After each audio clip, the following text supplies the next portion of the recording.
By the early 70s, George Jung has engineered a business smuggling large amounts of marijuana from Mexico and distributing it across America. He's making easy money and impressing everyone who knows him. Chicago, 1972. Jung is at the Playboy Club, celebrating one of his biggest deals yet. He's brought in 660 pounds of marijuana from Mexico in trunks.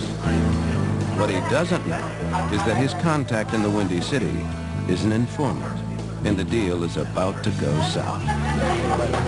Citizen George Jung, we'd like to talk to you. Two guys in suits sidled up to him and asked if he would come out in the lobby, and they were federal narcotics agents. We ought not to see you a little later.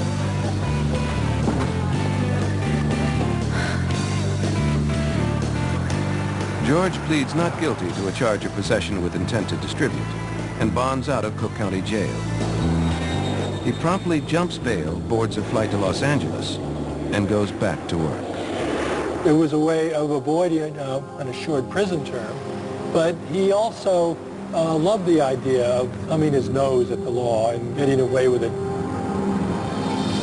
George is now a fugitive. In November 1973, he goes to Boston to check in on one of his business contacts. He decides to take a risk and visit his parents in nearby Wayland. He knew that the family would have been contacted by the FBI, because once again, he was thumbing his nose at authority and being the great adventurer, flying in the face of the ultimate risk. Although his father is happy to see him, George's mother, who is ashamed of her son's activities, seems edgy. George and his dad are sharing a scotch when his mother leaves and goes to the kitchen. In about half an hour, there was a huge banging on the door and somebody yelling, "Open up, it's the FBI."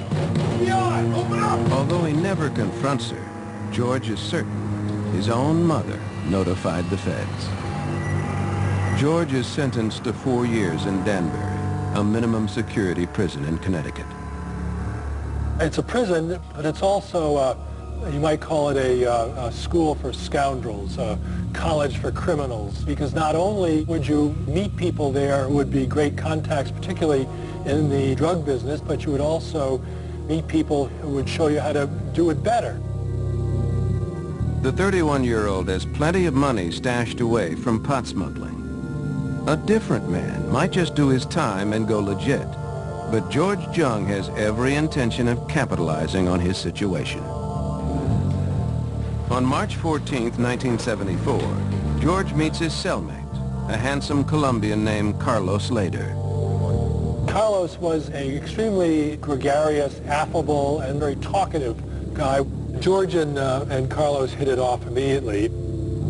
Carlos is doing 4 years for drug possession and car theft, but he has grand aspirations. Carlos would tell George about his stolen car business, and George would tell him about the pot business. And suddenly a twinkle came into Carlos's eyes, and he looked at George, seeing his vast network of these people he sold pot to. And he asked George, "You ever heard of cocaine?" George has heard of the drug, but he's never sold it or even tried it. In the United States in the 1970s, heroin and marijuana are among the drugs of choice. Cocaine is barely a blip on the radar screen. But Carlos says he knows a man back in Colombia, an acquaintance from his days as a street hood in Medellin, who wants to change all that. He bought coca leaves, had them manufactured into powdered cocaine, and he had tons and tons of this stuff down in Colombia, but he had only a dim idea of how to market it in the United States. This friend of his turned out to be none other than Pablo Escobar. Escobar wants to take blow worldwide. Carlos started talking about the money and made the pot business look like your neighborhood paper route. George saw millions and millions of dollars in his head. If If there's anyone who can tap the rich vein of Colombian coke, it's the ever-enterprising George Jung.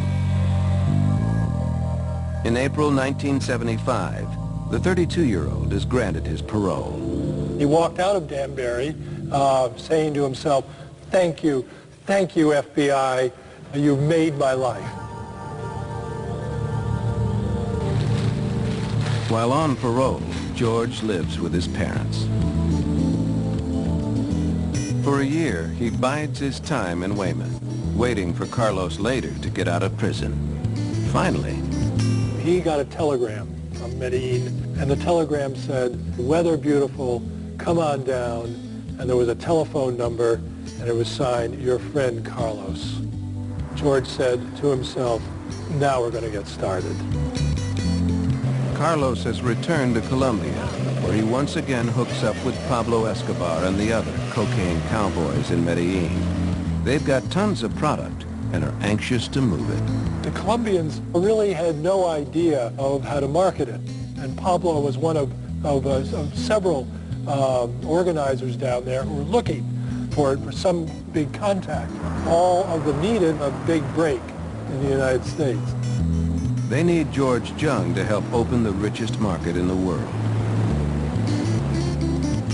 Marijuana isn't quite fulfilling the appetites of the rich and famous anymore, and cocaine is appearing on the American party scene. The allure of cocaine was that it made you feel so powerful, so omniscient, so smart. You could stay awake for hours and hours and hours. 1976. George Jung and his new partner, Carlos, later are ready for action. The plan for the first deal is to import 15 kilos of coke from Colombia, which they can sell in the States for $750,000. To make the delivery, George enlists some help. He sent his girlfriend and one of her friends down with 15 suitcases, Samsonites, to Antigua, and Carlos came over from the Colombia mainland and switched them with 15 of his suitcases that he had put a kilo of coke in each one.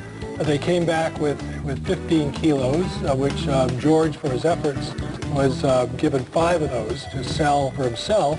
He found a local wholesaler and sold those 5 for $235,000. In one day's work, practically, he had made more money than he had made in 2 years of the pot business. George and his partner Carlos later are thrilled with the success of the operation. Their relationship, forged in prison, becomes even stronger on the outside.